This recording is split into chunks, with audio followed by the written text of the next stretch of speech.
ترمذی کی روایت ہے، بنی اسرائیل میں ایک نوجوان تھا کفل، روزانہ نئی لڑکی اپنے کمرے میں لاتا تھا، شراب اور لڑکی اس کی زندگی تھی۔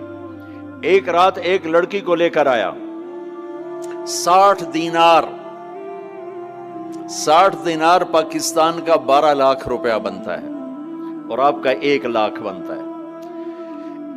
1 لاکھ رینڈ دے کر وہ ایک لڑکی کو لے کر آتا ہے۔ جب کمرہ بند کیا تو دیکھا وہ لڑکی رو رہی تھی، تو کفل کہتا ہے میں زبردستی تو نہیں لے کر آیا، ڈیل کر کے لایا ہوں۔ تو وہ روتے ہو روتے بولی، کفل طوائف نہیں ہوں، غریب ہوں، مجھے غربت نے عزت بیچنے تک پہنچا دیا ہے۔ وہ لڑکی رونے لگی، کفل عزت دار ہوں، مجھے غربت نے طوائف بنا دیا ہے۔ تو کفل رو پڑا اور کہنے لگا، میری بہن جس عزت سے آئی تھی چلی جا، جو پیسے دیے ہیں جا اپنی غربت مٹا، ہدیہ 60 دینار 1 لاکھ رینڈ بنتا ہے، جا اپنی غربت مٹا، اور میرے لیے دعا کر، میں بہت گندا انسان ہوں، میں تیری آنسوؤں کو دیکھ کر میں بھی توبہ کرتا ہوں۔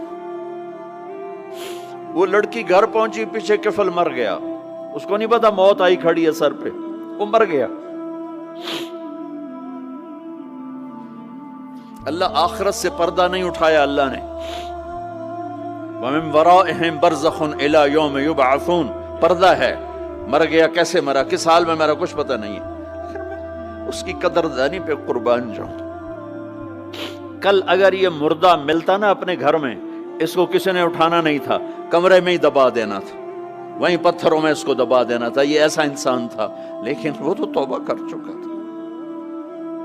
اور توبہ کے بعد کی زندگی 15 منٹ، آدھا گھنٹہ، گھنٹہ، سوا گھنٹہ، 2 گھنٹے ہے، اور 30 سال کی زندگی زنا اور شراب میں ہے، اور آدھے گھنٹے کی زندگی میں صرف نیت کی ہے۔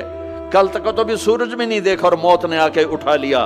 صبح جب ہوئی تو لوگوں نے دیکھا کفل کے گیٹ پہ لکھا ہوا تھا، ان اللہ قد غفر للکفل، لوگوں اللہ نے کفل کو معاف کر دیا۔ یہ کیوں لکھوایا؟ یہ کیوں لکھوایا؟ اس لیے لکھوایا کہ اب یہ ہمارا دوست ہے، آؤ اس کو عزت سے ہمارے پاس پہنچاؤ۔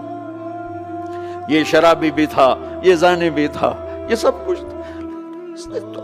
اس سے بڑا قدردان کوئی ہے کہ نیکی کرنے کا ایک دن اس کے پاس نہیں؟ ابھی آج اس نے نیت کی ہے کہ آج کے بعد میں نیک بن کے زندگی گزاروں گا، اور موت نے مہلت نہیں دی، خالی نیت پر میرے اللہ نے کیا کر دیا، اتنا بڑا مین گیٹ پہ نورانی سطر سے لکھا ہوا تھا، ان اللہ قد غفر للکفل، اللہ نے کفل کو معاف کر دیا۔ یعنی جاؤ اس کو عزت کے ساتھ لے کر آؤ اور میرے دربار میں پہنچاؤ، یہ اللہ ہے۔ میرے عزیزو، اللہ کے واسطے اپنے اللہ سے دوستی کر لو، اپنے اللہ کو اپنا بنا لو۔